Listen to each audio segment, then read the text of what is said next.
Zone Media.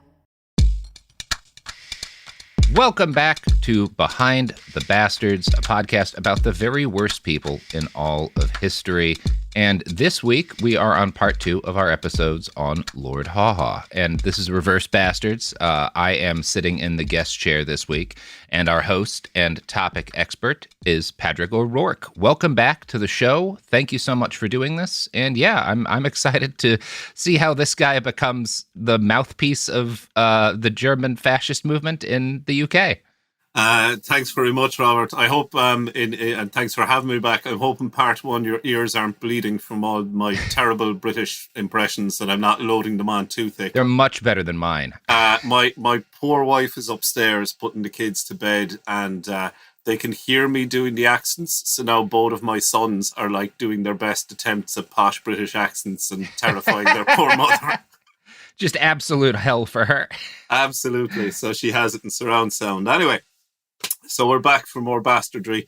What do you think? You're excited for Joyce's escapade so far, and see where he's going to end up, right? Sure, yeah. So iHeart's lawyers reached out to me after the last recording and demanded I make no more Prince Andrew jokes, so no sweat.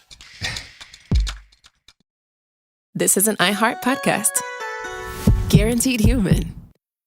Support for the show comes from Public, the investing platform for those who take it seriously. On Public, you can build a multi-asset portfolio of stocks, bonds, options, crypto, and now generated assets, which allow you to turn any idea into an investable index with AI. It all starts with your prompt. From renewable energy companies with high free cash flow to semiconductor suppliers growing revenue over 20% year over year. You can literally type any prompt and put the AI to work. It screens thousands of stocks, builds a one-of-a-kind index, and lets you backtest it against the S&P 500. Then you can invest in a few clicks. Generated assets are like ETFs with infinite possibilities, completely customizable and based on your thesis, not someone else's. Go to public.com/podcast and earn an uncapped 1% bonus when you transfer your portfolio. That's public.com/podcast. Paid for by Public Investing. Brokerage services by Open to the Public Investing Inc. Member FINRA and SIPC. Advisory services by Public Advisors LLC, SEC registered advisor. Generated assets is an interactive analysis tool. Output is for informational purposes only and is not an investment recommendation or advice. Complete disclosures available at public.com/disclosures. You're listening to a podcast, so you're doing something else too, like maybe scrolling home listings on Redfin, saving places you like without thinking you'll get them, because that's what house hunting has become. But Redfin isn't built for endless browsing. It's built to help you find and own a home. Redfin agents close twice as many deals as other agents, which means when you find a place you love, you've got a real shot at getting it. Redfin helps turn saved listings into real addresses. Get started at redfin.com. Own the dream. Hey, this is U.S. Olympic gold medalist Tara Davis-Woodhull. And I'm U.S. Paralympic gold medalist Hunter Woodhull. As athletes, our lives are about having a clear path. And a team that you can absolutely trust. So when it came to getting the best mortgage, we chose PennyMac.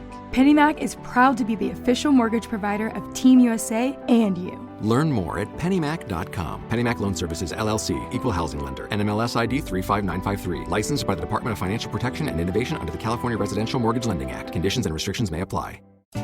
Wasn't that delicious? So good. Your bill, ladies. I got it. No, I got it.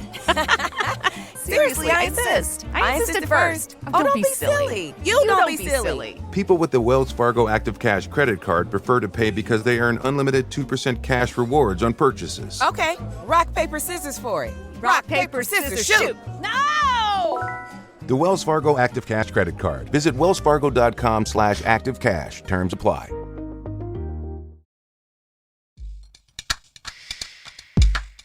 Returning to this week's bastard, William Joyce, when we left at the end of part 1, all of his political projects that he had ever gotten involved in had ended in disaster. In the early 1930s, he was an insignificant and embittered high school teacher, spouting conspiracy theories to anyone who would listen, whilst cheating on his wife with one of his students. When he found another would-be messiah. Enter stage right, Sir Oswald Mosley. Now, regular listeners to the podcast will know that Oswald, Tommy Mosley, 6'2", was a British aristocrat who became the youngest ever sitting member of Parliament in the 1918 British general election. Robert, did you know that in the mid-1920s, Mosley was a fishing buddy of future American President FDR? I did not know that. Yeah, I just sent you an email there with a photo if you want to open it up. This is their beach party. How would you describe this to the listeners? It looks like a Christian rock album cover. like it looks like a Christian rock album cover. What would they call their band? Oh my God. Geez. I don't know. Yeah, the Apostles. I don't know what you do. It looks like, I don't know how else to describe it. Like you have, I think that's FDR there in the middle, who's like sitting in the water with his arms up in like a prayer gesture. You have which one of those is that? Crosby in the right, or is that Mosley? I think that's Mosley. Yeah, he's like half kneeling with, again, his hands up in prayer. And then the third guy, Crosby, I guess, is laying on his back with his legs in the air, and they're all just kind of like flat against, like right in the like the tide pool level of the ocean. It looks like. Can you imagine the kind of selfies they would have taken if they had smartphones? No. But it would have gotten them all canceled. Like FDR would never have been the president. They would have all gotten in horrible trouble. Yeah, basically Mosley's first wife, Lady Cynthia Curzon, was totally fucking famous. She was the daughter of a really famous British lord, so that's probably how they met. But they vacationed together for a month in Florida in February of 1926. However, their budding political bromance fell apart when the two men adopted radically different positions on Hitler. FDR would end up being a fan. Would definitely end up being anti-Hitler, while Mosley remained very much pro-Hitler. So much so that in 1932, Mosley founded the British Union of Fascists, or BUF. Sure did, yeah. And you've done, I think, 2 episodes on this guy, Robert, or 3 even. So obviously check those out, listeners, if you want more on Mosley. Mm-hmm. Mosley attempted to merge all of the veterans of the nascent fascist movement in the UK together in the BUF. Now, the British Union of Fascists, or BUF, was heavily influenced by Italian fascism. The BUF's uniform consisted of a black fencing jacket and black trousers. The BUF also adopted the so-called Roman salute. In the 1920s, the Italian fascists were the first political movement to adopt the salute, which was later made famous by the Nazis and recently brought back into vogue by Richard Spencer, Steve Bannon, and Elon Musk. Mosley's black shirts adopted the salute but added their own unique British element to the gesture by shouting PJ whilst giving it, short not for pyjamas, but perish Judah. The motto of Mosley's new organisation was loyalty to the King and Empire and the building of the Greater Britain. And of course, William Joyce loved all of this and he joined immediately. Throughout his life, Joyce had one phenomenal godlike talent, which he used frequently, but never used for good. He was an incredible orator, a unique talent, possibly one of the greatest speakers of his generation. He could speak without notes for several hours if necessary, without faltering or losing his train of thought once. At one BUF rally in Evesham, he spoke for over 4 hours, with one enraptured onlooker commenting, "People stayed for the whole length of the speech, out of sheer curiosity to see how long he could keep it up." There wasn't a lot going on back then. They didn't have Netflix or anything, you know? There wasn't. But it was easy to keep people in a line. Yeah, everyone, political opponents, rivals in the fascist movement, everyone agrees this man is an incredible speaker. The journalist, that makes sense. Cecil Roberts, who witnessed him speak, recalled, quote, "I have been a connoisseur of speech-making for over a quarter of a century, but never before had I met a personality so terrifying in its dynamic force, so vituperative, so vitriolic. The words poured from him in a corrosive state. We listened in a kind of frozen hypnotism to his cold, stabbing voice. There was a gleam of Marat in his eyes, and his eloquence took on a satanic ring with which he invoked the rising wrath of his audience against the festering scum who by cowardice and sloth had reduced the British Empire to a moribund thing." So Joyce's fame as a speaker spread well beyond the BUF. and even political opponents came to hear him. One such was John Beckett, former Labour Party Member of Parliament. Quote, I first saw him in 1933 at a crowded meeting at Paddington Baths. I had left political life and the Labour Party in disgust 2 years previously. But within 10 minutes of this 27-year-old taking the platform, I knew he was one of the finest orators in the country. He had the trade unionist and Labour MP Philip Snowden's close reasoning and unerring instinct for words, combined with the Scottish pacifist James Maxton's humour and the conservative Winston Churchill's daring. His great audience assembled to hear a speaker quite unknown in the political world, and the enthusiasm he created was an eye-opener for me. Beckett was the son of a Christian father and a Jewish mother. He had come to the meeting as a curious left-wing opponent, and he departed a committed fascist and soon joined the BUF after hearing Joyce speak. That's a rare, unholy talent. Joyce's oratory brilliance led to his fellow black shirts hailing him as, quote, the mighty atom, the master, the professor, and most chillingly, the man without a soul. Yeah, I mean, like the bootlicking goes down all the way with these people, right? Like that's kind of key to the fascist thing is you have to have someone that you're like embarrassingly dick riding for. Yeah. And in this case, like that's what it means to be a leader within these movements is to have a bunch of people making up the most cringeworthy praise and nicknames for you they possibly could. It's the old-timey equivalent of fucking having an AI make Donald Trump look jacked. Yeah, the man without a soul. The only other nickname I can compare it to from the time is Hitler calling Reinhard Heydrich the man with the iron heart. The man with the iron heart, yeah. Yeah, man. Anyway, amongst Mosley's adoring fascist fans was Margaret White, an organiser of the women's section of the BUF, and within days of first meeting, the two began an affair. Joyce eventually dumped his first wife, Hazel, to take Margaret as his second wife. His pet name for her was Mother Sheep, and she in turn referred to him lovingly as the Old Ram. Margaret later boasted that she was like a dom and Joyce was her sub, and that he was pathologically devoted to her. She did not know, of course, that Joyce, true to form, soon started an affair with another fascist fangirl named Sylvia Morris. So these two, Margaret and William Joyce, are just one of the most toxic couples ever. And they both constantly cheat on the other. Now, look, I'm not judging people if that's their thing, open marriages as a couple or whatever. If that's your thing, fine. But according to their joint biographer, Nigel Farndale, this was done by each of them without the consent of the other. They were...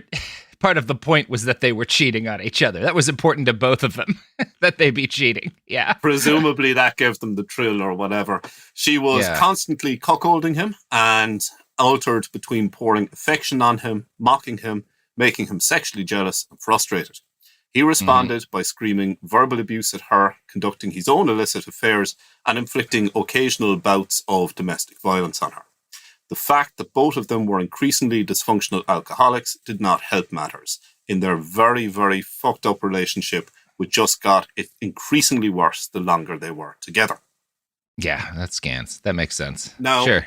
Mosley himself was no stranger to extramarital affairs, mistresses, and multiple spouses, and he also, of course, shared Joyce's talent for oratory. Mosley appointed Joyce the BUF's Director of Propaganda, which was a full-time paid position.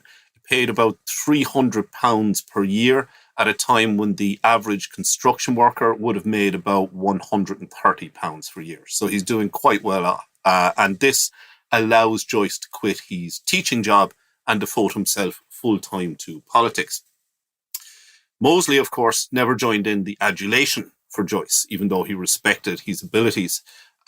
He referred to Joyce as the little man. Now, for reference, Oswald Tommy Mosley, as we know, was 6'2", whilst Joyce was just 5'5". And as Mosley's catty nickname for Joyce implies, the two men had a fraught, hyper-parasitic relationship, which was the best term I could find online to describe their dynamic. Okay. Not a psychologist, but they're just two guys who were grifting off each other in an unending competition. Whilst Joyce had been drawn to the leader, or Mosley, by his strongman image and the promise of a new fascist British Empire, he felt that Mosley was too soft on the Irish question, because Mosley was not calling for the British Army to reinvade Southern Ireland. On a political level, Mosley admired Joyce's manic energy, his intelligence and dedication to the BUF, but an issue arose because of Joyce's fanatical, uncompromising and unhinged anti-Semitic rhetoric. As the BUF grew in popularity, its public image was increasingly tarnished by a wave of anti-Semitic attacks by the BUF in the East End of London, and of course the rising tide of anti-Jewish violence and pogroms in Nazi Germany. In response to this, Mosley turned down his own anti-Semitic remarks and repeatedly had to urge Joyce to do the same. And let's face it, you have a serious problem if Oswald Mosley, the British Hitler, is telling you to dial down the anti-Jewish stuff. Yeah, you're going a little hard, man. Mosley, on a personal level, was wary of Joyce's popularity within the movement, and he viewed him as a potential threat to his leadership. It's one of the weaknesses these movements always have. When you have two guys who are really good at the whole being charismatic thing, they inevitably fall out, right? You can't have two Führers. Yeah, they love a good Führer fight. Regular Bastards Pod listeners will recall that Mosley served in World War I as a member of the Royal Flying Corps, and he had crashed his aeroplane whilst doing a loop-de-loop to show off to his mother and sister, who were watching him fly an aeroplane in an aerobatic display. As a result of this self-inflicted war wound, Mosley developed phlebitis in his leg, which flared up from time to time. On one occasion, the phlebitis was so painful that he was not able to walk or stand to deliver a speech at a major black shirt rally. Now, what is phlebitis? Because my only reference point is a joke they made with the Nixon character on Futurama. What are we talking about here? It's basically if you get now, not a medical doctor, but my understanding, because I looked it up for this, is if you get a broken bone and it doesn't heal properly, it can affect the nerves in the area around it, and the nerves and the muscle can swell. So your leg could swell up so much so that it's painful to move the joint. Gotcha. Again, gotcha. Not a medical doctor, but that's what I could figure out from a quick Google. Phlebitis. Don't take my word for it. Go Google it yourself, or ask your physician. Or say the word while doing a Nixon accent. You'll appreciate why it's such a good bit. Okay, I'm imagining that now. On one occasion, it was so painful he was not able to walk or stand to deliver a speech at a major black shirt rally. Joyce took his place at the last moment, giving a rousing oration as good, if not better, than anything Mosley could have delivered. Joyce was such a good stand-in that Mosley increasingly saw him as a threat and was now determined to keep the little man in line or to get rid of him altogether. Mosley got the opportunity to dismiss Joyce in late 1306 in the wake of the fascist defeat at the Battle of Cable Street. Between 1933 and 1936, Mussolini had sent Mosley a secret annual stipend of £60,000 per annum. Again, remember... Jesus. Yeah, Jesus had not... That's a lot of money back then. Yeah, it's you're talking again £130 for a construction worker's annual wage, and Mosley is getting 60 grand. That's a shitload back then. Yeah, so it gets laundered to Mosley through the London bank account of William Allen, who's a former Belfast Loyalist Member of Parliament who had joined the British Union of Fascists. But after the Battle of Cable Street, Mussolini regarded Mosley as a failure and he cut off the funds in 1937. Though Mosley did later get financial support from the Nazis, it never matched Mussolini's generosity, and this left Mosley in financial difficulty. So when he announced cutbacks, the very first thing that had to go was the BUF's Department of Propaganda, which Joyce had been director of, with an annual salary of £300. The loss of this wage was the last straw for Joyce, who already was suspicious that Mosley was, quote, too soft on the Jewish question. So, in 1937, Joyce adopted friend of the pod Adolf Hitler as his new political messiah, And he left the BUF to form his own organisation called the National Socialist League, with John Beckett, the secretly half-Jewish former socialist MP that I mentioned earlier. Now, Robert, what is the one thing that the Nazis in particular have always been streets ahead of compared to other political movements? I mean, I guess I would say like turning political violence into electoral success. Yeah, that's one thing. I was thinking more along the lines of style. Oh my God. Yeah, the outfits. Jesus Christ. They looked so, I mean, fucking just look at the fascists we're dealing with today. Yeah. And honestly, Mussolini, not a great looking movement, you know, weird looking outfits, but the Nazis, they had tailors. They had it. Hugo Boss was making their uniforms. Yeah. So think again of how powerful the swastika was as a symbol. And I think you covered this before, and think of how evil, cool and genocidally stylish the SS look in their black uniforms. So yeah, Robert, and that was a big reason why people joined them, right? You get a lot of early SS men were like, well, I thought the uniforms looked cool. Yeah. Like that kind of, my politics descended from me wanting to look cool. Off many such cases, unfortunately. That's it. So speaking of you know, brilliant symbolism and style, I have sent you if you look in the emails, the logo that William Joyce designed for the National Socialist League. Yes, so I'm looking at it, and honestly, it looks more like the logo for a Pray Away the Gay camp. There's a bunch of like, I know what it's supposed to be. It looks like about 4 to 6 rolling pins are forming like almost like a Star of David type design with like a blue circle around them, and then the word "steer straight" underneath it. I know that the rolling pins are actually supposed to be like a ship's wheel, right? Yeah. What with England and the Navy being such a big deal, but just the whole steer straight thing, it looks like it looks like a Pray Away the Gay camp logo. Yeah. Yeah, absolutely. And I mean, think of it, even steer straight as a motto, like the Nazis have Deutschland Erwach, you know, Germany awake, and these guys have steer straight. But Robert, do you know who else has a dog shit logo? Well, I mean, look, it was a long time ago when we got the logo for this podcast. It's done all right for us. I was going to say not the sponsors of this podcast. Oh, yeah. Yeah. Good logos only, unless it's the Washington State Highway Patrol again. Ads. Support for the show comes from Public, the investing platform for those who take it seriously. On Public, you can build a multi-asset portfolio of stocks, bonds, options, crypto, and now generated assets, which allow you to turn any idea into an investable index with AI. It all starts with your prompt. From renewable energy companies with high free cash flow to semiconductor suppliers growing revenue over 20% year over year, you can literally type any prompt and put the AI to work. It screens thousands of stocks, builds a one-of-a-kind index, and lets you backtest it against the S&P 500. Then you can invest in a few clicks. Generated assets are like ETFs with infinite possibilities, completely customizable and based on your thesis, not someone else's. Go to public.com/podcast and earn an uncapped 1% bonus when you transfer your portfolio. That's public.com/podcast. Paid for by Public Investing. Brokerage services by Open to the Public Investing Inc. Member FINRA and SIPC. Advisory services by Public Advisors LLC, SEC registered advisor. Generated assets is an interactive analysis tool. Output is for informational purposes only and is not an investment recommendation or advice. Complete disclosures available at public.com/disclosures.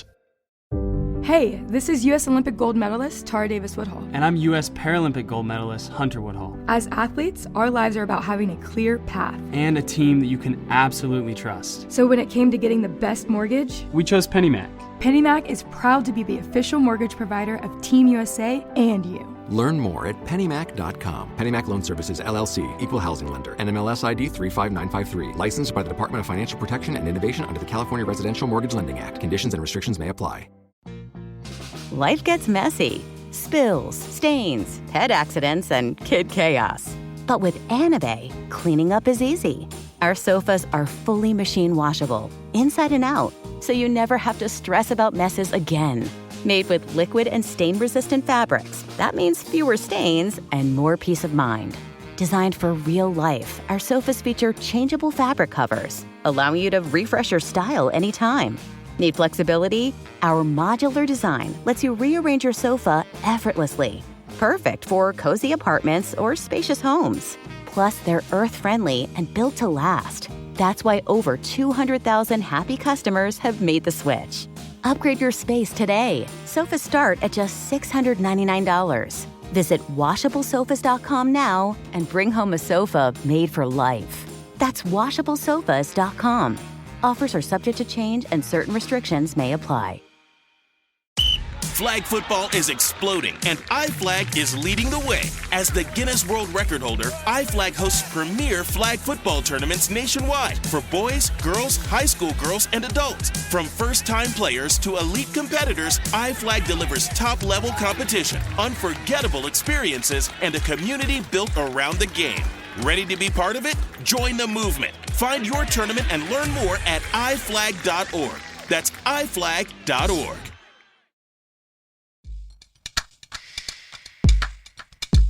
So, all right. In 1938, Joyce hoped that his movement with a shitty ship's wheel logo would grow to replace Mosley's, and that he would become the future British Führer. The problem was that Mosley had 40,000 black shirts, whilst Joyce's splinter group had just 40. One former comrade from the BUF came to see Joyce and Beckett speaking one day and recalled, quote, "They were at a street corner with Joyce standing on a platform and speaking from it, with Beckett, the only spectator, pretending to be an opposition heckler.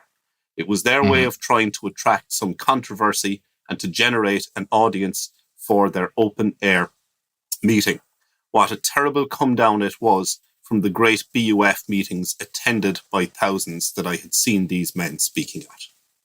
So Joyce writes the party's policy document entitled National Socialism Now, in which he declared his devotion to Hitler, but stressed that an indigenous form of Nazism was required for Britain. Quote, "We are the only 100% British organisation working with British people and British funds for the rebuilding of Britain in a modern British way." So basically, he just wants it to be made very clear that he is definitely not Irish. From the foundation of the party until the outbreak of the Second World War, Joyce organised public meetings in London, at which he disseminated Nazi propaganda, but he failed to attract many supporters. Joyce's meetings were mainly attended by hostile audiences. Joyce inflamed matters by singing God Save the King as a means of ending each meeting, which was fairly customary across most political parties in Britain at the time. But Joyce would follow the national anthem by giving the Nazi salute and shouting, "Heil Hitler!" The National Socialist League. Sure. Yeah. See how that goes down in 1939 England. Yeah. Finger on the pulse, man. The National Socialist League's lack of success meant that it was soon deregistered as a political party, and Joyce re-registered it as a drinking club. I didn't realise you could formally found one of them in Britain, but I suppose it's kind of like what the Proud Boys have now. So he became increasingly depressed about the looming prospect of war with Nazi Germany and was growing even more dependent on alcohol.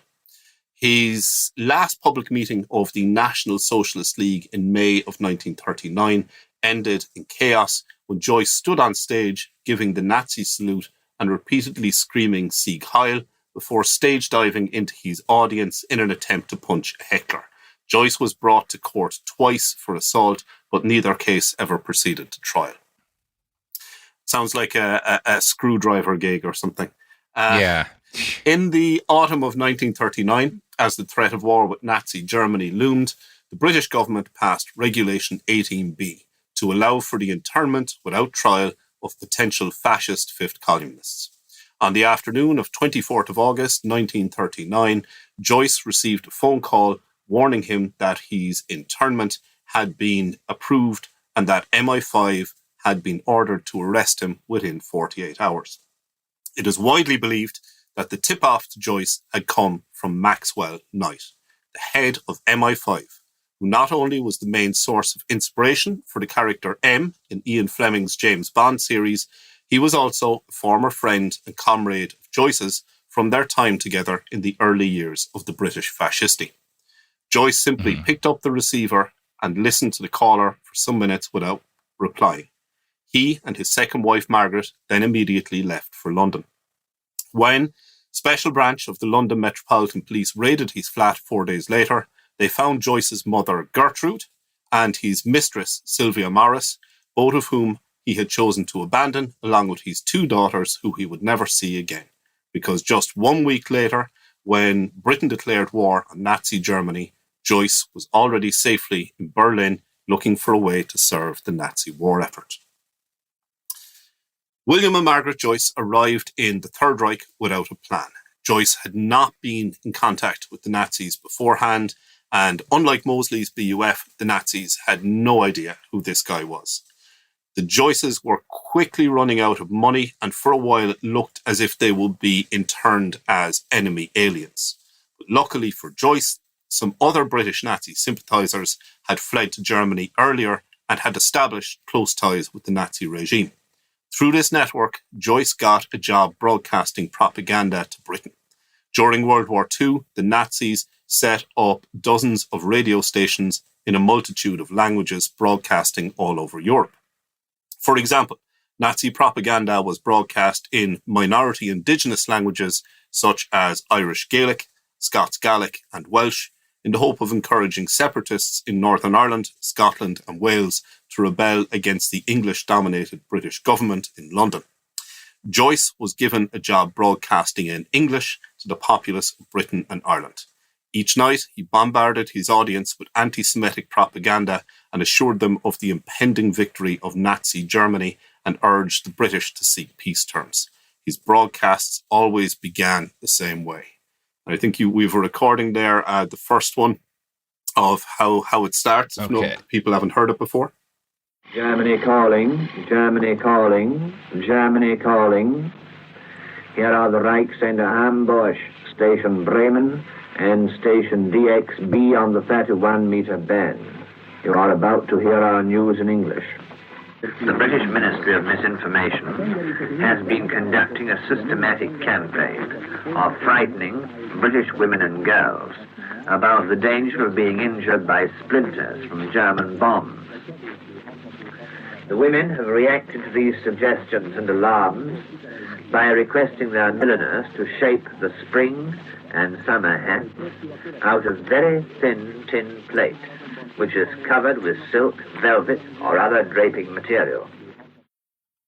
Okay. Yeah.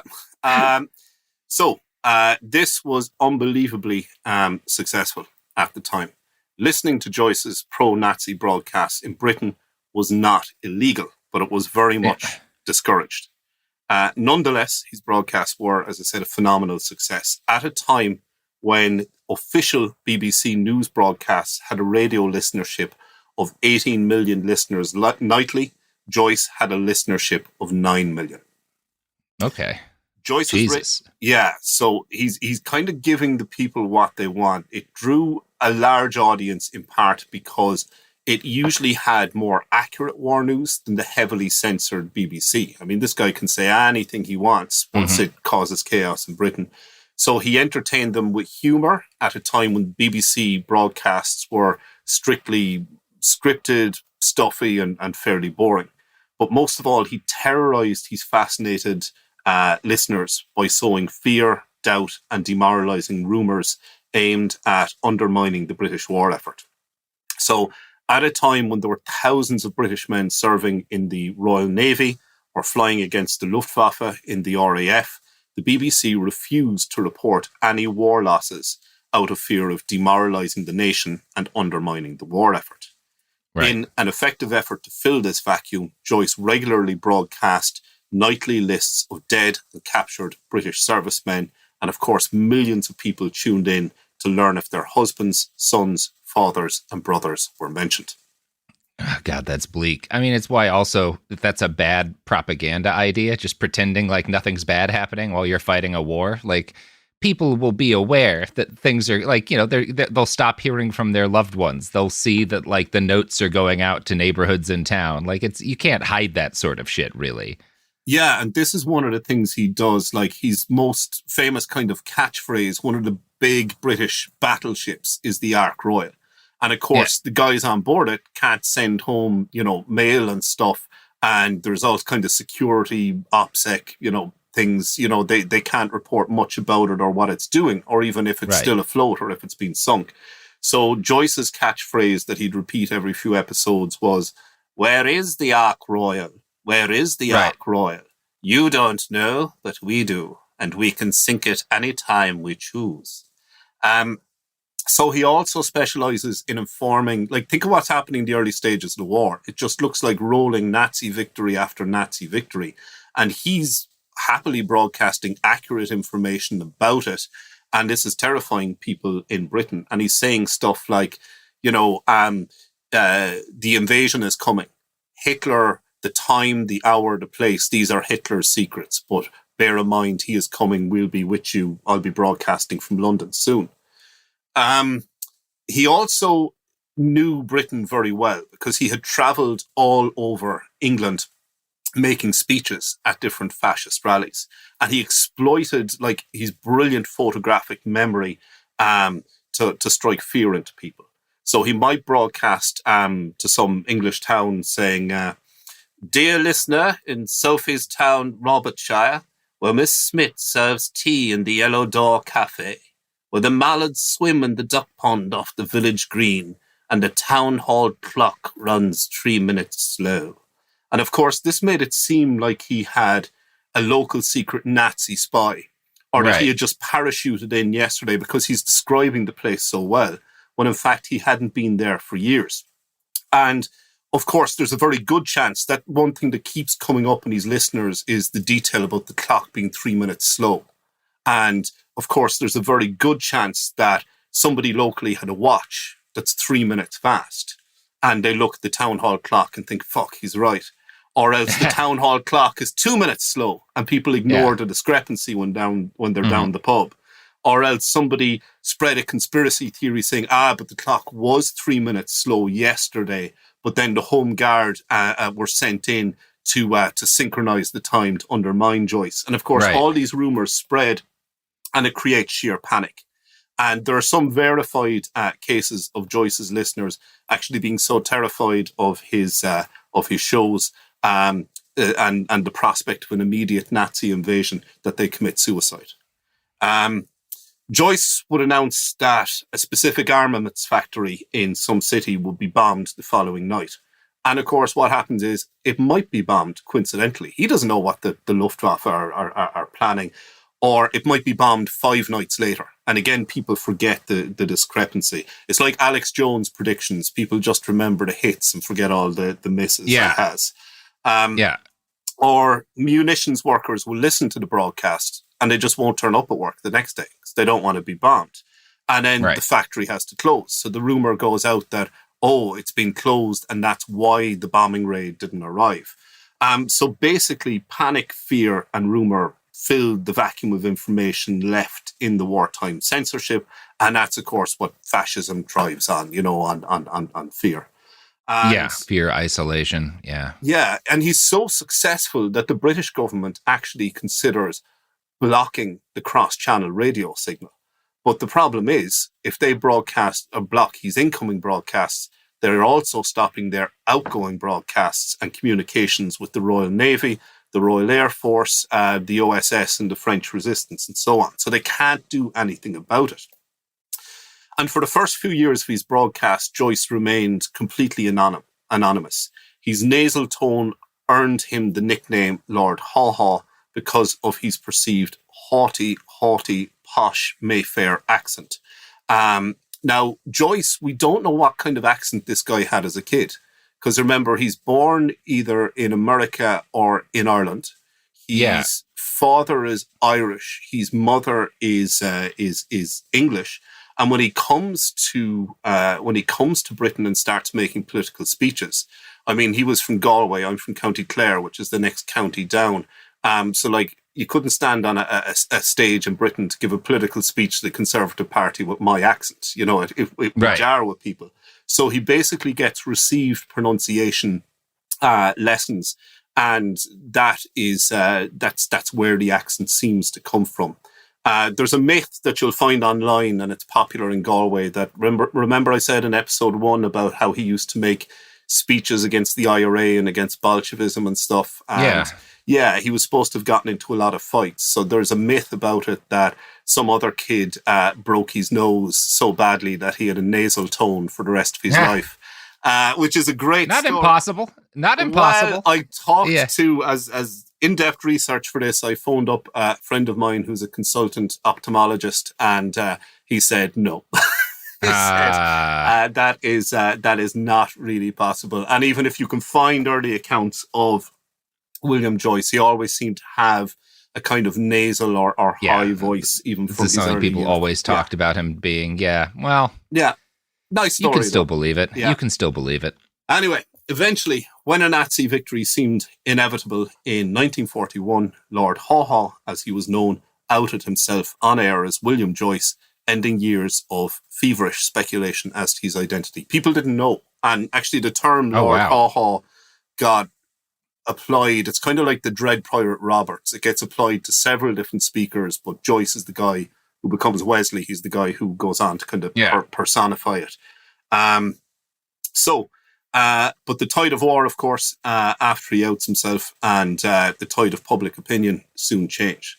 Because with rapid Soviet-Russian advances on the Eastern Front, the D-Day landings, the Allied reconquest of Africa, and the invasion of Italy, Lord Haw-Haw became less a figure of dread and more a figure of ridicule, as his impassioned broadcasts about the inevitable Nazi victory rang more and more hollow.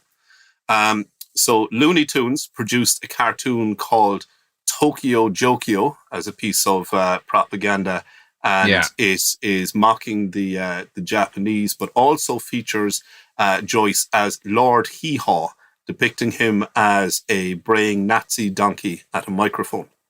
I remember this cartoon. Yeah, and the British Pathé, who would produce newsreels, also made they start playing Joyce at his own game and doing comedy, which is something that British Pathé and the BBC would never have done before.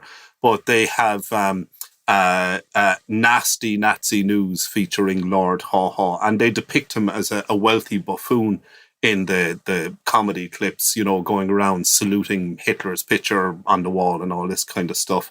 And they would show these before, newsreels and movies in the cinema. And I think we have an audio clip. There's also a song by the Western Brothers that is written about Lord Haw-Haw, the humbug of Hamburg. And I think I've sent you a link to that, Robert. Maybe the first 45 seconds or as much of it as you can stand, because it's atrocious. This is not a banger. Okay, not a banger. All right, well, let's make that judgment for ourselves. Let's see how I feel about it. Maybe this guy's going to be my new obsession. Referring to this fellow Lord Haw-Haw. This is Germany calling, so bing tilaro.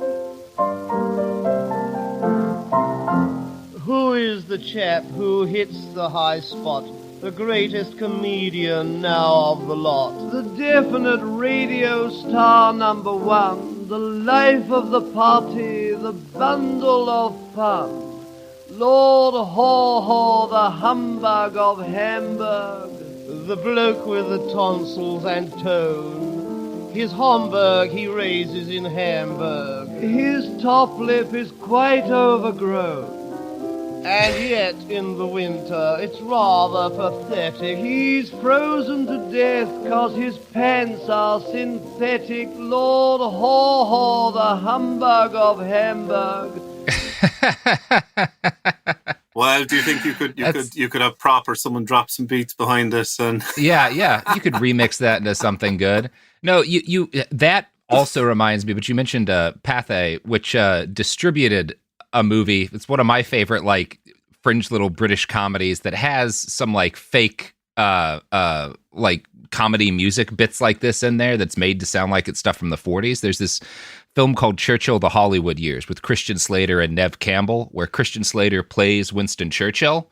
And it was kind of like there was this movie made in the 90s called U-571. I think it made in the 90s. And it was about the capture of the Enigma machine by the British, but since it was an American movie, we just replaced all the British soldiers with Americans. Yeah. So this the bit in this movie is that like, no, all British heroes have been Americans throughout history.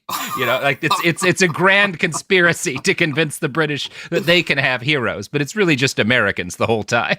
Yeah, what we get is the British kind of stealing Irish celebrities. They come along and they say that, oh, Saoirse Ronan, she's Irish. Or they'll say, you know, Brendan Gleeson or Colin Farrell or someone.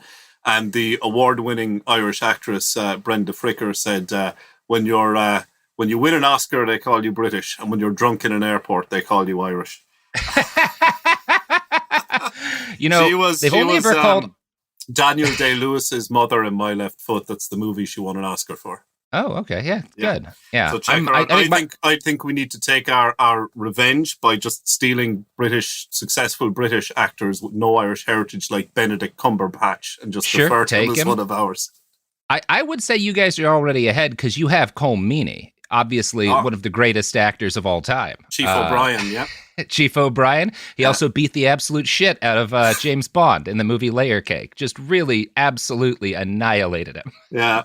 And of course, the famous Star Trek episode with the United Ireland, which is very relevant. Yes. But anyway, we've gone on a sidetrack from Lord Haw-Haw to Star Trek. But anyway. Well, I can talk about Colm Meaney all day. But yes, let's get back to Lord Haw-Haw. Yes. Facing ridicule for his day job as a radio DJ, Joyce began increasingly turning his hand to writing propaganda leaflets in a failed attempt to recruit captured British prisoners of war as members of the British Freikorps or the British Free Corps, a unit of the SS. He also published a book on Anglo-German relations entitled Damer über England, or Twilight over England, which was promoted by the German Ministry of Propaganda. It compared the alleged evils of supposedly Jewish-dominated Britain with the purported wonders of Nazi Germany. The book was a publishing success, and it was reprinted 3 times. Dr. Joseph Goebbels was delighted with Joyce's propaganda efforts, so much that he had Hitler bestow the German War Merit Cross First Class on Joyce. However, Hitler did not bestow the medal in person. And though Goebbels was often in the same radio broadcast centre as Joyce and regularly left him gift baskets of cigars and brandy, he never met him in person. He did refer to Joyce, however, as the finest horse in our stable, but he never regarded him as an equal. He never met Joyce to shake his hand or to pose for a photo with him, but he was a big fan of his writing, so much so that in 1943, he commissioned Joyce to write a detective novel. Now, Robert, I regret to inform you that when I looked in all the dark corners of the internet, I was unable to find a copy of Joyce's weird Hitler fanfic murder novel. That's tragic. That's tragic. But I think it's remarkable that in 1943, as the Battle of Stalingrad is coming to an end, Goebbels thought, hey, I know what will turn the whole war effort around. Let's commission a detective novel championing National Socialist principles. That does make sense for these guys. I mean, Hitler sent a bunch of cowboy novels to his generals on the Ostfront when things were slowing down. They had a lot of faith in fiction. Well, Robert, you have some very talented listeners. So if somebody wants to design a title and a cover art for this, send it on. Anyway, as the military and political situation went to shit in Nazi Germany in late 1944 and early 1995, so too did William and Margaret's marriage. Now, this had never been a Hollywood romance with a heavy dose of cheating, alcoholism, verbal abuse, domestic violence engaged in by both spouses by now. But amazingly, living in a war zone with almost nightly aerial bombardment, widespread food shortages and increasing societal collapse actually made their relationship worse. The pair got divorced on the 12th of August 1941, but later reunited and remarried. Almost immediately, as soon as they remarried, they just dived back into their previous toxic behaviours. Margaret started a long-term affair with a Wehrmacht officer, and when he caught a bullet on the Eastern Front, she had a string of shorter affairs and one-night stands, while Joyce fucked about every secretary who was willing in the radio centre. And for some fucking reason, they just would not call it quits or go to therapy or marriage counselling, and they just seemed to take joy in making each other increasingly fucking miserable. Even towards the end of the war, Joyce, creepy fucker that he was, began fantasizing again about Mary Ogilvy, the teenage student that he had cheated on his pregnant wife with when she was just 15 or 16 years old. And Joyce wrote in his diary, quote, "I think I was luckier in the marriages I did not contract than in those I did. The exception was Mary, with whom I am sure success would have been certain." In the last years and months of the war, Joyce is just pounding schnapps all day, every day. And he was such a dedicated Nazi that when he was offered extra food rations or extra pay because of his privileged position as a broadcaster, he doggedly refused to accept it. But he did, however, take all the cigarettes and schnapps that he could get. And he was able to use his influence to dine out as often as possible in Die Press Club, one of Berlin's few remaining functioning restaurants. One evening, he was coming home from the club and he had gotten so fucking cabbage drunk that he started a fist fight with one of the wardens in charge of the air raid shelter where he and Margaret were sheltering from an RAF bombardment. So, Robert, das ist streng verboten in Deutschland. I don't know if you know this, but the Germans are said to be pretty big on rules and discipline at the best of times. Yeah. And in the dying days of the Third Reich, they are not cool with anybody, including state employees like Joyce, assaulting air raid wardens, which they see as a subversive act undermining national role, the national morale and the Nazi war effort. Look, I very rarely say the Nazis have a point on this one, but you probably shouldn't start a fist fight with an air raid warden. That might be antisocial behavior basically everywhere. Also, you should probably listen to their directions and take cover. Yeah. But anyway, they're an air raid warden. Yeah. Joyce wakes up. Joyce wakes up the following morning in prison with the mother of all hangovers. And even though he was a broadcaster on Nazi radio, he did not have enough influence to talk his way out of this situation. He did get bail, but was due to be brought to trial for undermining the war effort. The potential penalty, if he was found guilty, was death.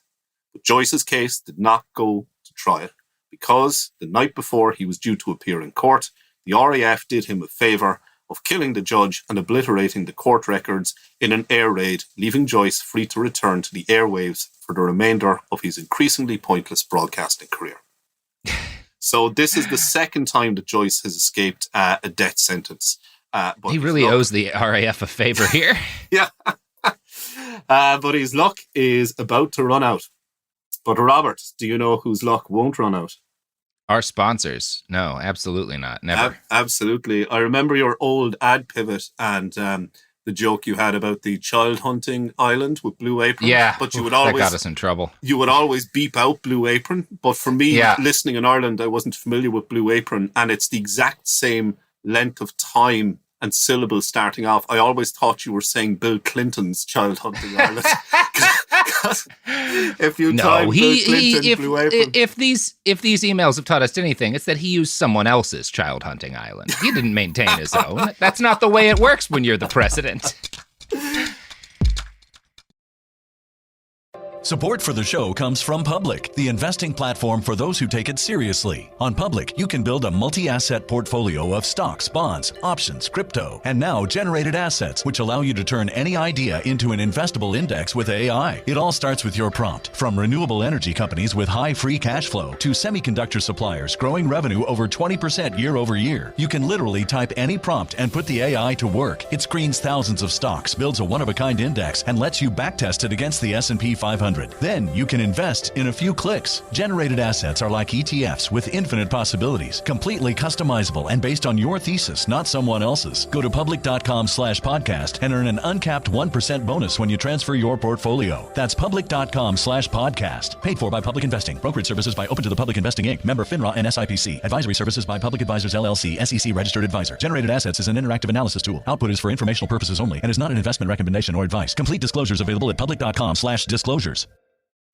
Hey, this is U.S. Olympic gold medalist Tara Davis Woodhull. And I'm U.S. Paralympic gold medalist Hunter Woodhull. As athletes, our lives are about having a clear path. And a team that you can absolutely trust. So when it came to getting the best mortgage, we chose PennyMac.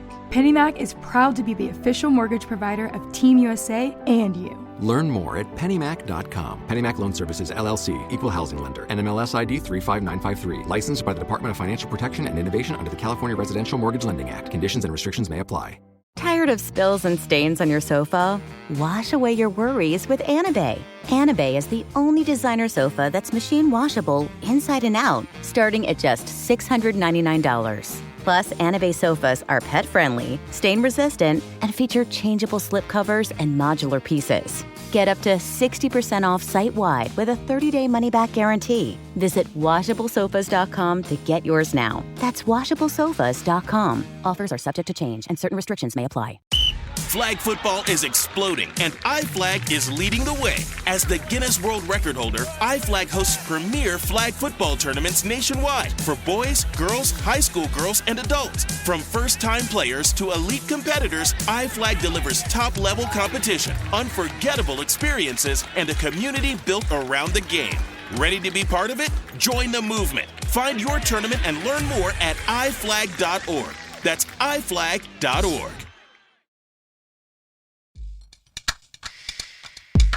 And we're back. Okay, so the Joyces were evacuated from Berlin in March of 1945 to a Good time to get out of Berlin. Yeah. Yeah, to a broadcasting station in Hamburg.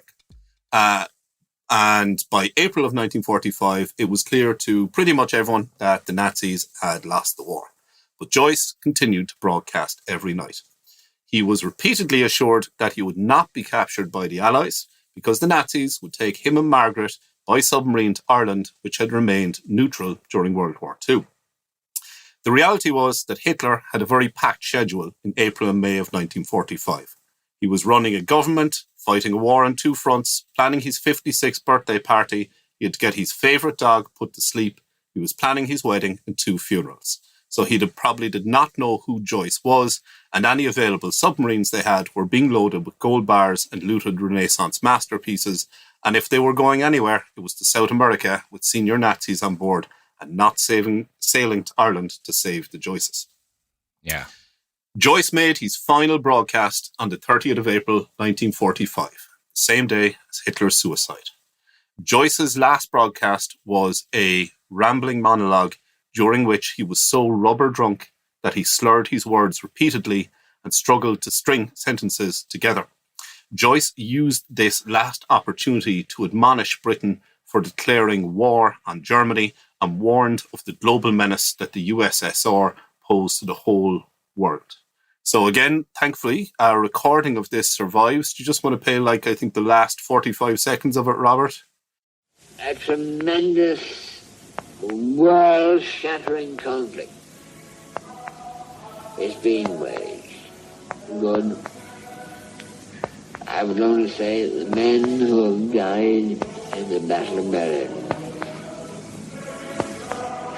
have given their lives to show that whatever else happens, Germany will live.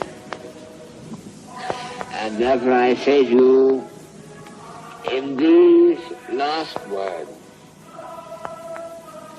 you may not hear from me again for a few months. I say, es lebe Deutschland. Heil Hitler. And well, yeah, I think that's probably about enough. Yeah. How half-hearted did that last Heil Hitler sound, Robert? It does not sound motivated. It sounds like a guy who just got evacuated from Berlin in March of 1945 and is aware that we lost about as badly as we could have lost. Yeah. After the fall of Berlin, Joyce fled to Flensburg, where Hitler's successor, Admiral Dönitz, had established a makeshift government and was busy teaching people how to shout Heil Dönitz, whilst he plotted increasingly desperate strategies to try and keep the few scraps of territory that he had together under Nazi control as the Third Reich. Yeah, how'd that work for him? Yeah.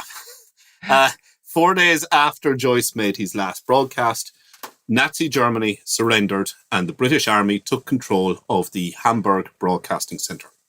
A German Jew named Horst Pinscher, who had fled Nazi Germany for Britain at the age of 17, walked into Joyce's former studio and turned on the transmitter.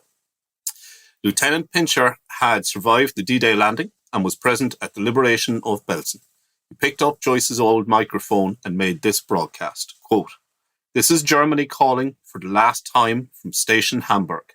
Tonight you will not hear William Joyce, or Lord Haw-Haw as he is known to most of us in Britain. He has been most unfortunately interrupted in his broadcasting career, and at present he has left rather hurriedly for a vacation, an extremely short vacation, if the British Army has anything to do with it. After tonight's great news of the surrender of the German forces, I wonder what now are Lord Haw-Haw's views on the news." Incredibly, just over 3 weeks later, the two met in person. William and Margaret Joyce were hiding in the town of Flensburg near the German-Danish border in the hope of escaping to neutral Sweden. On the 28th of May, Joyce left to search for some firewood with which to cook and keep the couple warm. Emerging from a forest clearing carrying a bundle of sticks, he was stopped when he met two British officers who were out on the same errand. One was Pinscher, who was accompanied by his commanding officer, who had the most English name ever, Captain Bertie Licorice. Oh my God. Wow. Wow. Yeah. There's actually a British company, Bassett's, a sweet company, like a candy company, who make licorice all sorts and have done for like 100 years. And their mascot is called Bertie. Like, how the fuck did his parents give him this name? Yeah, anyway. That's shockingly English. Yeah. Let's also just pause here to remember that Joyce is literally carrying the symbol of fascism, a bundle of sticks, when he encounters the British Army. Yeah, also that facial scar is no longer doing him any favors because he is pretty recognizable. Anyway, Joyce decides to bluff it out and he pretends to be a displaced Belgian and speaks to the two British officers in French, shouting, "Il y a un plus de brindel par ici," which I'm told is the French for "there is more firewood over here." So the trio collected some firewood together and exchanged a few pleasantries in German before Joyce broke into English. He began critiquing the two soldiers on their technique for gathering firewood and then launched into an impromptu lecture on the difference between deciduous and coniferous trees before starting on about which types of timber were the best fuel. Lieutenant Pinscher later recalled, he was insufferable. He would just not stop talking. Does he get himself caught because he's a fucking tryhard? Yeah. The more he spoke, the more his voice sounded familiar. And eventually, our hero, Captain Bertie Licorice, grew suspicious and said to him, You wouldn't happen to be William Joyce, would you?" Joyce immediately reached for a fake German passport he had. You wouldn't happen to be the British guy we're looking for, would you? You know, the one who's a huge asshole and has a scar on his face? But so he reaches for a fake German passport, thinking it's going to get him out of it. But Lieutenant Pinscher, thinking he was reaching for a weapon, immediately drew his own gun and shot Joyce twice. The first bullet. Awesome. Oh, it gets better, Great. Robert. The first bullet went through and through both cheeks of Joyce's ass. The second lodged in his shoulder and knocked him off his feet. Neither wound looked fatal, but Pinscher was immediately worried that he might have shot an innocent civilian. But when they searched him, as well as the German passport with a fake name, they found a Volkssturm militia pass issued in the name of William Joyce, and they knew they had captured Lord Haw-Haw. Joyce Why'd he keep that? Yeah, go on. Throw that thing out, man. Joyce was taken to hospital in a Royal Army Medical Corps ambulance. It was a memorable journey for Joyce, who lay in the back of the vehicle with 4 bullet wounds in his ass and another round lodged in his shoulder.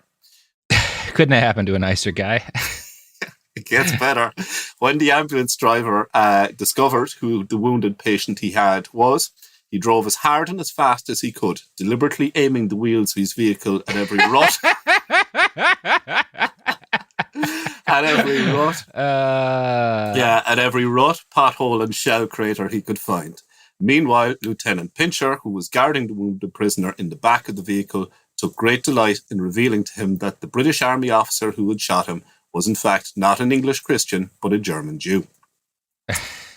In due course, Joyce was extradited to Britain, where he was put on trial for treason.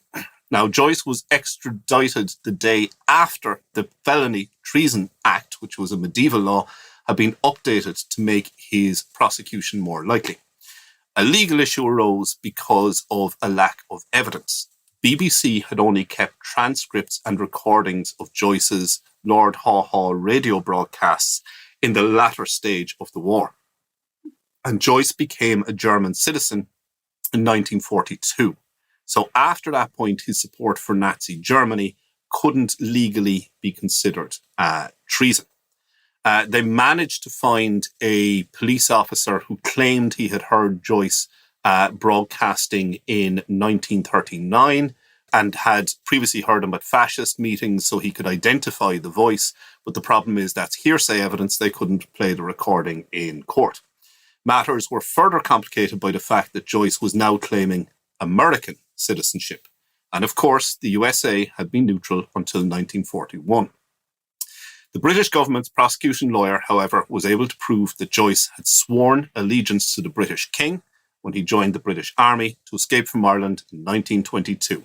And he had claimed the protection of the British crown when he travelled to Germany on a British passport just before the outbreak of war in 1939, and therefore had committed treason by making pro-Nazi broadcasts between 1939 and 1942 when he became a German citizen. At his trial, Joyce did not deliver an impassioned, rousing speech from the dock to defend his life. He merely spoke 2 words when entering a plea: not guilty.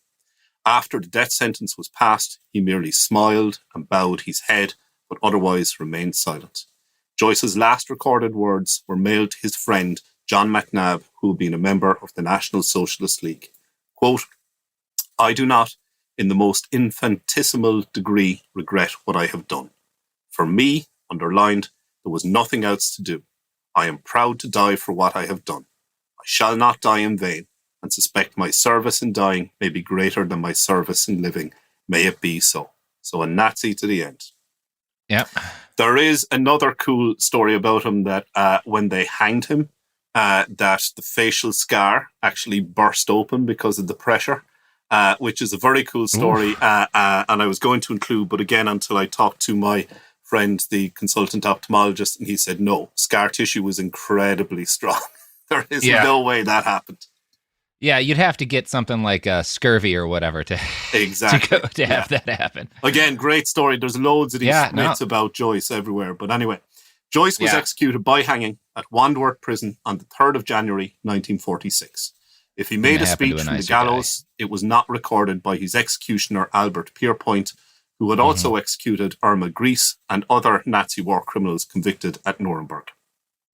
Joyce's body was initially buried in an unmarked grave within the prison walls. But in the 1970s, his eldest daughter, Heather, began a successful campaign to get his body exhumed. And in 1976, it was reinterred at Bohermore Cemetery in Galway City. His widow, Margaret, had vowed to William Joyce in one of her last prison letters to him that she would write his biography after his martyrdom. When she died in 1972, all she left as a manuscript were a few scant biographical details about Joyce scribbled on a piece of cardboard. That didn't prevent Joyce, however, becoming an inspiration to new generations of Nazis. First editions of Joyce's book, Twilight Over England, are collector's items often prized by neo-Nazis and sell for up to $10,000 online today. In the 1960s, American Nazi Party leader George Lincoln Rockwell inspired Terry Byrne, an overweight Irish house painter who lived with his mom in Dublin, to found the Irish Nazi Party. Byrne said that his political heroes were Adolf Hitler and William Joyce. Like his hero, Commander Byrne was, like Joyce, repeatedly stabbed on more than one occasion by anti-fascist opponents in the IRA. But incredibly, he survived until the 1980s. For almost 20 years, he echoed Joyce by continually encouraging his followers to harass Dublin's tiny Jewish community and attack Jewish-owned businesses there. Joyce also remains popular on the British far-right scene. Members of the British neo-Nazi movement, the neo-Nazi British movement, founded by Rockwell's English pal, Colin Jordan, who incidentally was once convicted of shoplifting women's underwear, visited Joyce's grave in Galway City earlier this year to lay a wreath to him on the anniversary of his execution. So that, Robert, is the Nazi bastard I have for you. Wow. He continues to inspire hate from beyond the grave, but hey, at least he eventually got what he deserved after he was brought to justice by a Jewish refugee who shot him in the ass. So I consider that a happy ending. Hey, you know what? We so rarely get a happy ending like this where it's like, and then the Nazi died. And then the Nazi was killed, before he could get rehabilitated or enjoy a peaceful life. Somebody took that fucker out. And that's nice. That's happy. I'm happy to hear that. There's your Christmas wish, Robert. Yeah. Okay. Well, what a beautiful story. Thank you so much. I think that's going to do it for us. Do you want to plug your pluggables down at the end here? Yeah, so my pluggable really is my book, Burn Them Out. It is a history of fascism and the far right in Ireland. It's published by Bloomsbury, head of Zeus. So just Google Burn Them Out, Fascism, Ireland, and it should come up. And yeah, if you can buy that, that would be great. Thank you very much. Míle mágaibh. Excellent. All right. Well, thank you so much. And everybody, that has been our week. We'll be back next week with another piece of shit who probably lives a long life and dies in bed. Or is still alive. One of the two. But at least this week there was a happy ending. Behind the Bastards is a production of Cool Zone Media. For more from Cool Zone Media, visit our website, coolzonemedia.com. Or check us out on the iHeartRadio app, Apple Podcasts, or wherever you get your podcasts. Behind the Bastards is now available on YouTube. New episodes every Wednesday and Friday. Subscribe to our channel, youtube.com/@BehindTheBastards. Life gets messy. Spills, stains, pet accidents, and kid chaos. But with Anabay, cleaning up is easy. Our sofas are fully machine washable, inside and out, so you never have to stress about messes again. Made with liquid and stain-resistant fabrics, that means fewer stains and more peace of mind. Designed for real life, our sofas feature changeable fabric covers, allowing you to refresh your style anytime. Need flexibility? Our modular design lets you rearrange your sofa effortlessly. Perfect for cozy apartments or spacious homes. Plus, they're earth-friendly and built to last. That's why over 200,000 happy customers have made the switch. Upgrade your space today. Sofas start at just $699. Visit washablesofas.com now and bring home a sofa made for life. That's washablesofas.com. Offers are subject to change and certain restrictions may apply. Flag football is exploding, and iFlag is leading the way. As the Guinness World Record holder, iFlag hosts premier flag football tournaments nationwide for boys, girls, high school girls, and adults. From first-time players to elite competitors, iFlag delivers top-level competition, unforgettable experiences, and a community built around the game. Ready to be part of it? Join the movement. Find your tournament and learn more at iflag.org. That's iflag.org. Discover a spectacular island destination with crystal blue seas, endless sunshine, and the cool Bahamian breeze. Baha Mar, located in Nassau, Bahamas, offers your choice of 3 luxury hotels, over 45 fine dining and nightlife venues, John Baptiste's all-new jazz club, the Caribbean's most luxurious casino, and one-of-a-kind experiences for the entire family, like our 15-acre tropical water park, wildlife sanctuary, world-class golf course, and so much more. Visit bahamar.com today. You're listening to a podcast, so you're doing something else too, like maybe scrolling home listings on Redfin, saving places you like without thinking you'll get them, because that's what house hunting has become. But Redfin isn't built for endless browsing. It's built to help you find and own a home. Redfin agents close twice as many deals as other agents, which means when you find a place you love, you've got a real shot at getting it. Redfin helps turn saved listings into real addresses. Get started at redfin.com. Own the dream. This is an iHeart podcast. Guaranteed human.